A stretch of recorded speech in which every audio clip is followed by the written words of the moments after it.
المعهد هو بيدي نوع من انفتاح ممكن. أنا ندى أمين، أنا اسمي أندرياس. أنا محمد رضا. أنا اسمي عبد الرحمن. باحثة دكتوراه في السنة النهائية بجامعة ليون 2. دلوقتي أنا باحث في المعهد الفرنسوي، معهد إيفاو في القاهرة. عضو هيئة التدريس في كلية اللغات والترجمة جامعة الأزهر. خريج من جامعة الأزهر، كلية اللغات والترجمة، قسم الدراسات الإسلامية باللغة الفرنسية.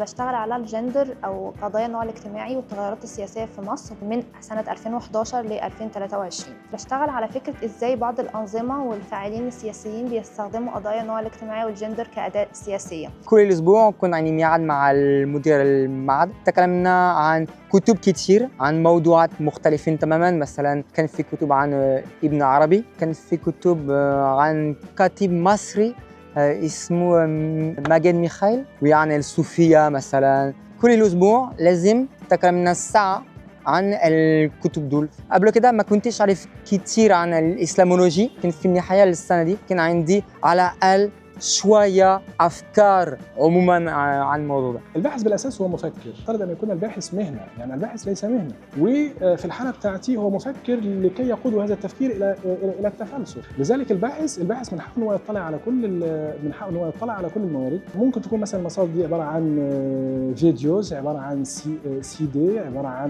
عن كتابات مؤلفات سواء بالعربية أو بالإنجليزية أو بالفرنسية. الباحث لابد أنه يكون مطلع على كل الثقافات الأخرى، حتى لو كانت مثلا هنديه، حتى لو كانت بوذيه، حتى لو كانت مثلا زرادشتيه، حتى لو كانت مكتوبه مثلا باللغه هيروغليفيه. ولكن المشكله هنا في مصر ان احنا عندنا كباحثين في الافتقار لتعلم اللغات الاخرى. ازاي نربط الاديان بالعلوم الانسانيه بحيث ان هي تتكافئ مع العصر ومع الوقت والكلام ده. كفانا القراءه التقليديه التي لا يعني ربما يعني لا جدوى منها، لا تستطيع ان تصل الى ربما للشباب حاليا دلوقتي. ربما تساؤلات الشباب ليست تساؤلات الكبار.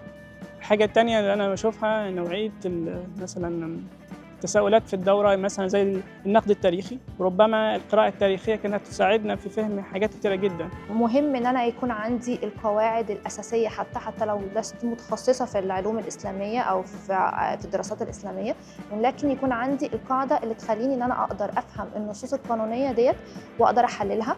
دي نقطه. النقطه الثانيه ان انا اقدر كمان اجيد تحليل الخطابات السياسيه اللي متاخده من مرجعيه اسلاميه. فضولي واهتمامي في الدورة هو نقطة التساؤل، إن كل حاجة تقدر تتساءل فيها وتقدر تفكر فيها، تقدر تحطها يعني تحت التحليل. كل ما يتم الإعلان عنه هنا في معهد الآباء الدومينيكان، سواء من ندوات أو مؤتمرات، أنا بحضرها. أنا ما بسيبش أي حاجة بيعقدها معهد الآباء الدومينيكان. وعلى فكرة مش معهد الآباء الدومينيكان بس، لا، إحنا عندنا مثلا في المركز الثقافي الفرنسي، واللي أنا أدله به الفضل في تعلم اللغة الفرنسية.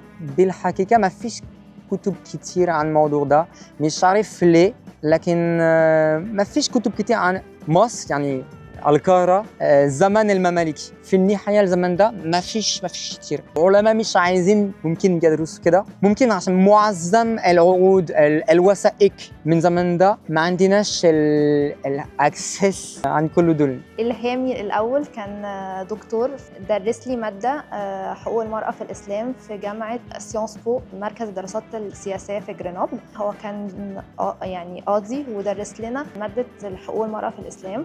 هو كان بالنسبة لي الشخص اللي بدأ يخليني أدور في هذه المسألة وأدور في هذه القضية، وأحاول أن أنا أعمق دراساتي وأبحاثي في النقطة ديت. يعني مش بس كفكرة أنا لست عنديش خلفية قضائية، ولكن عندي خلفية علم اجتماع وعندي خلفية علوم سياسية. فأنا إزاي أدمج التخصصين بتوعي دول عشان أدرس قضية النوع الاجتماعي في مصر.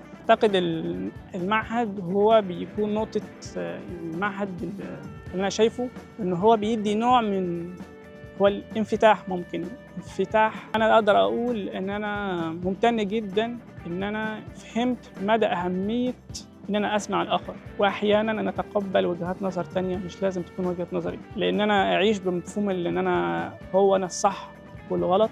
كانت دي أكبر إشكالية يعني.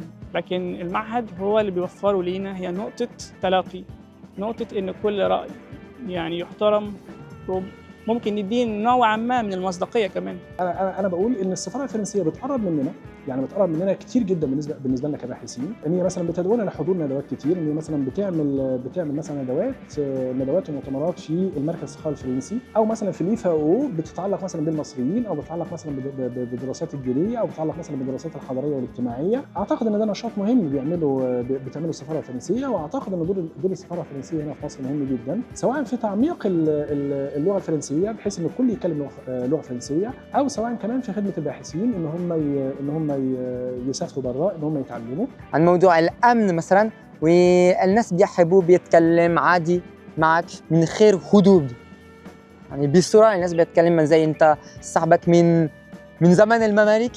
فبحب ده. في حاجات زي ليان سوسيال جميل جدا في مصر.